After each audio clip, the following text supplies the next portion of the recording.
युद्ध के समय जब सेनाएं आमने सामने खड़ी हो गईं, तो अर्जुन के विषाद को दूर करने के लिए योगेश्वर श्री कृष्ण ने गीता का उपदेश दिया, जो आज भी व्यावहारिक जीवन की समस्याओं के लिए समाधान कारक है। पहला, साहसी होना। कायरता चाहे वह करुणा जनित हो या भय जनित, अतः अपने तत्व और अधिकारों की रक्षा के लिए हमेशा तैयार रहना चाहिए। अन्याय का सदैव प्रतिकार करना चाहिए और पलायन नहीं पुरुषार्थ का चयन करना चाहिए। दूसरा, कर्मठ होना। केवल मनुष्य को ही यह सौभाग्य प्राप्त है कि वह नए कर्म करने के लिए स्वतंत्र है, जिससे उन्नति के शिखर पर आरूढ़ होकर उपलब्धियों के कीर्तिमान रचकर इतिहास में अद्वितीय स्थान प्राप्त कर सकता है। अतः अकर्मण्य नहीं कर्मठता से कार्य करते रहना चाहिए। तीसरा, स्वविवेक से निर्णय लेना। सलाह और विचार विमर्श तथा मार्गदर्शन भले ही सबसे लेते रहें, लेकिन निर्णय स्वयं की बुद्धि से लेना चाहिए। श्री कृष्ण ने अर्जुन को पूरा ज्ञान देने के बावजूद यह स्वतंत्रता दी थी कि वह स्वविवेक से निर्णय ले और कार्य करे। पराश्रित नहीं स्व आश्रित होने का आह्वान कर व्यक्ति को स्वावलंबी एवं आत्मनिर्भर बनने का संदेश दिया है। चौथा, मधुर और हितकर वाणी। तप 3 प्रकार के बताए गए हैं: शरीर, वाणी और मन। तीनों का उपयोग लोकहित में करना चाहिए। वाणी मनुष्य की सबसे अच्छी मित्र है। इससे व्यक्ति सारे संसार को अपना मित्र बना सकता है या शत्रु बना सकता है। अतः बोली की महत्ता, शब्दों का प्रभाव और वाणी को नियंत्रित और मर्यादित रखें। पांचवा, दुर्गुणों का त्याग करना। पाखंड, घमंड, अभिमान, क्रोध, कठोर वाणी और अज्ञान, इनसे मनुष्य को दूर रहना चाहिए। सद्गुणों को अपने जीवन में उतारना चाहिए, जिससे जीवन में परम शांति का अनुभव होता है। छठवां, ज्ञान विपासु और जिज्ञासु होना। सच्चा ज्ञान आसानी से नहीं मिलता, क्योंकि केवल सूचनाओं को पढ़कर ज्ञानी नहीं बना जा सकता। इसके लिए विशेषज्ञों के पास तथा विधा पारंगतों के पास विनम्रता और श्रद्धा पूर्वक हमें जाना चाहिए। तभी सही लक्ष्य एवं वास्तविक शिखर स्पष्ट दिखाई देने लगेगा। इस संसार में ज्ञान के समान पवित्र करने वाला दूसरा कोई साधन नहीं है।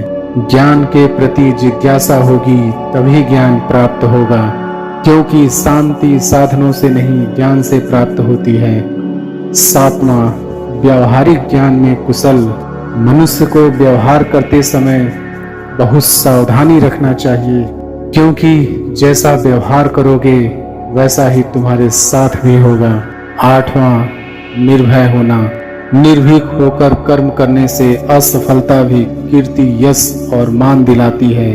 भयग्रस्त मन मस्तिष्क से किए गए काम में सफलता मिल भी जाए तो वह सम्मानीय वंदनीय नहीं हो सकती।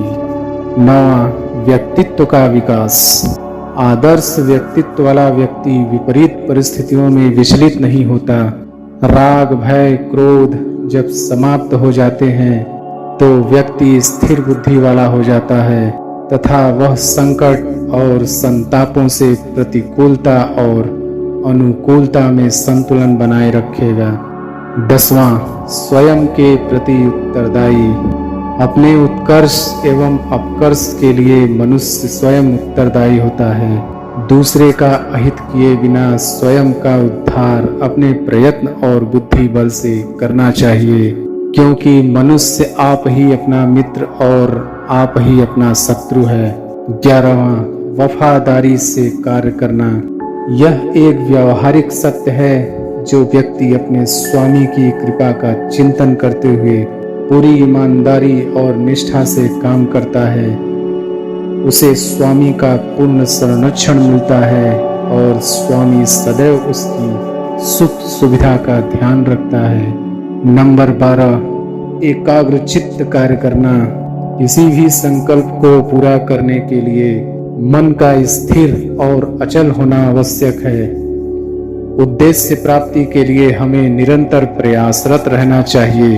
मन को बार बार अन्य बिंदुओं से हटाकर अपने लक्ष्य पर केंद्रित करने की प्रक्रिया को दोहराते रहना चाहिए। इस प्रक्रिया का चमत्कारिक प्रभाव देखने को मिलता है और कार्य तल्लीनता से संपन्न होता है।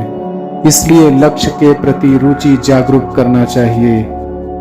नंबर 13, तनाव रहित रहें। आगत विगत की चिंता से मुक्त होकर कर्म पथ पर आगे बढ़ते जाना चाहिए। घटनाएं प्रकृति के घटनाक्रम की कड़ी हैं और वे समयानुसार घटती रहती हैं। अनावश्यक चिंताओं में उलझना जीवन के अमूल्य समय को नष्ट करना है। इसलिए तनाव रहित होकर अपना कर्म करते जाना चाहिए। नंबर 14, प्रकृति और पर्यावरण की रक्षा। पृथ्वी, जल, वायु, आकाश, अग्नि, वनस्पति आदि जीवन के आधार स्तंभ हैं।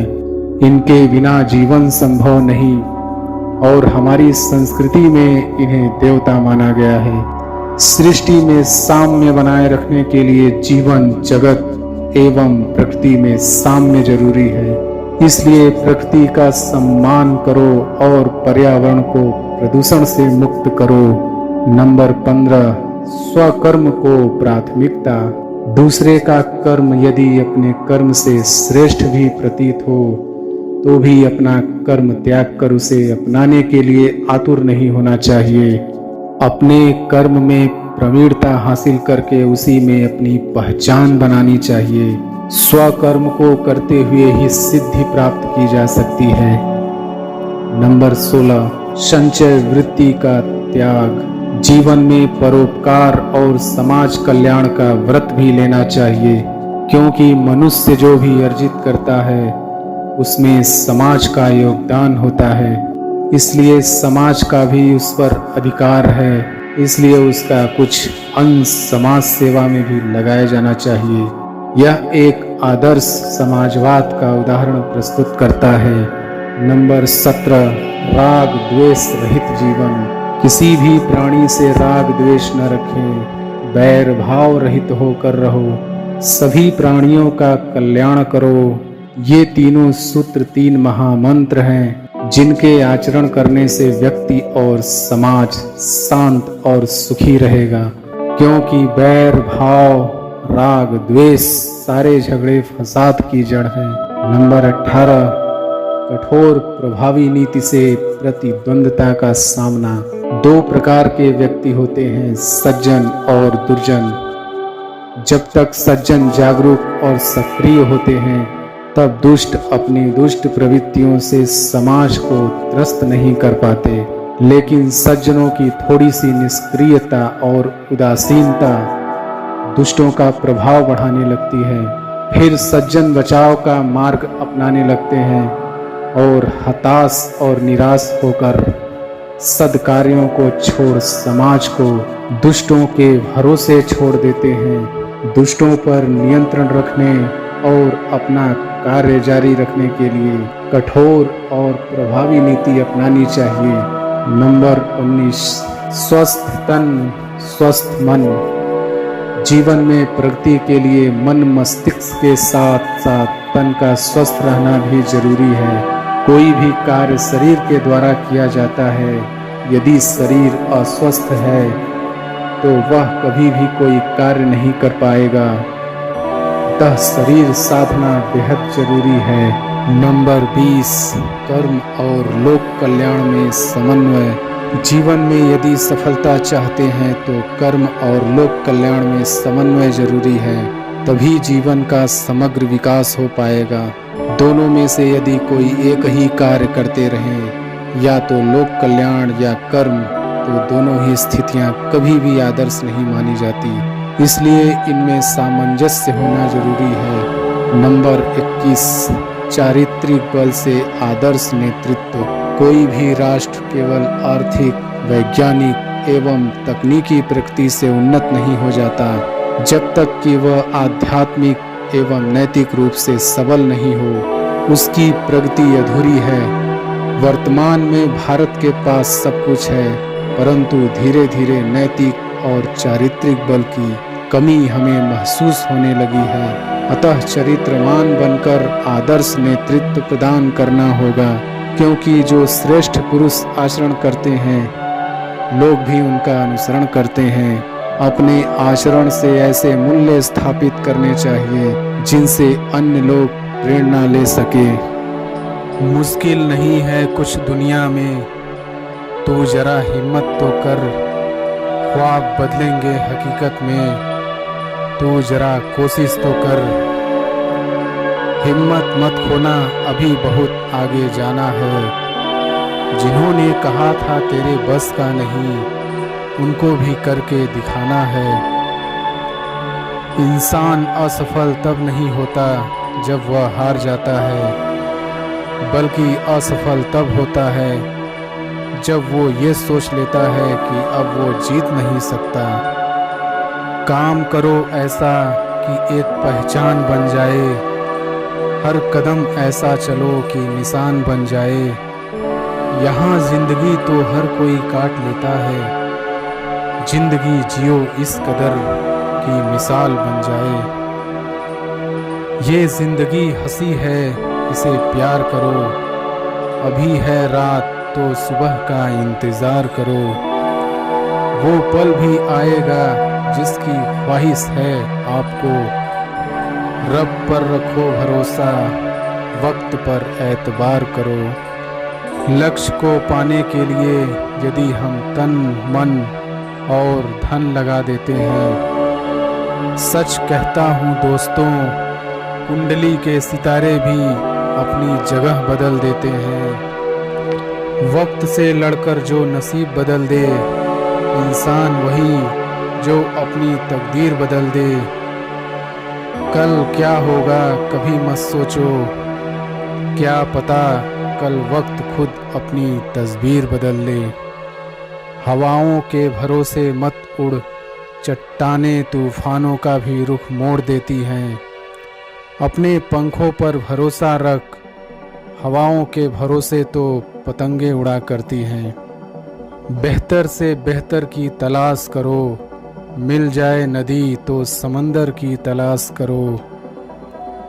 टूट जाता है शीशा पत्थर की चोट से, टूट जाए पत्थर ऐसा शीशा तलाश करो। जिंदगी बहुत हसीन है, कभी हंसाती है तो कभी रुलाती है, लेकिन जो जिंदगी की भीड़ में खुश रहता है, जिंदगी उसी के आगे सिर झुकाती है। जिंदगी को रंगीन कहा गया है क्योंकि यह हमें कई रंग दिखाती है। कभी जिंदगी हमें हंसना सिखाती है तो कभी रोना सिखाती है। कभी हम हद से ज़्यादा खुश होते हैं और कभी बेहद निराश। कई बार ऐसा होता है कि जी जान से मेहनत करने के बाद भी हमें वो नहीं मिलता है जिसके हम हकदार होते हैं। कई उतार चढ़ाव झेलने के बाद भी और खून पसीना एक करने के बाद भी हमें मंजिल नहीं मिलती। कौन है बाजीगर? वो जो अपने हौसले और दमखम पर हारी हुई बाजी भी अपने हक में पलटने का दम रखता है। जिंदगी कई कदमों पर हमारी परीक्षा लेती है और ऐसे मौके भी आते हैं जब आगे बढ़ते हुए हमारी हिम्मत छूटने लगती है। मुश्किलों से भाग जाना आसान होता है, हर पहलू जिंदगी का इम्तिहान होता है। डरने वालों को मिलता नहीं कुछ जिंदगी में, लड़ने वालों के कदमों में जहान होता है। अपने हौसले बुलंद कर, मंजिल तेरे बहुत करीब है, बस आगे बढ़ता जा, यह मंजिल ही तेरा नसीब है।